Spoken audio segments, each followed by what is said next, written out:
Viral aksi provokator ajak mogok kerja PT Yihong, berujung malah terkena PHK massal. Media sosial dihebohkan dengan video ajakan demo mogok kerja di PT Yihong Novatex Indonesia di Cirebon sebelum berujung di PHK massal.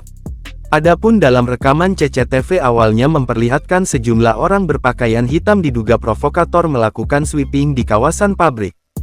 Terlihat beberapa orang itu mengarahkan para karyawan pabrik untuk keluar ruangan. Kemudian terlihat para karyawan berbondong-bondong keluar pabrik meninggalkan pekerjaan mereka. Tidak hanya itu, gerombolan orang diduga provokator itu juga terlihat menerobos ke ruangan untuk menemui HRD. Mereka nekat menerobos masuk meski di dalam ruangan itu terlihat tengah berlangsung rapat. Beberapa dari mereka terlihat emosi ketika berbicara dengan orang di dalam ruangan itu.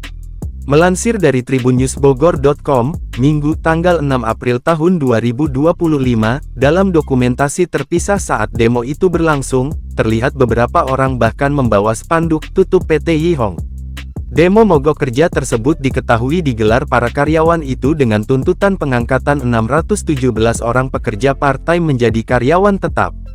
Namun penuntutan tersebut malah berbuah pahit bagi semua karyawan. Demo aksi mogok kerja tersebut, berbuntut pada pemecatan 1.126 karyawan PT Yihong.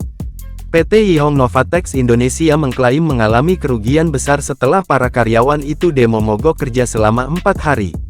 Sampai akhirnya PT Yihong memutuskan untuk melakukan PHK massal para karyawannya itu dan sementara perusahaan ini sudah tak lagi beroperasi.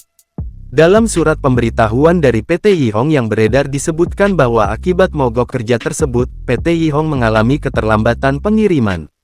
Itu berdampak pada pemesanan yang akhirnya dihentikan.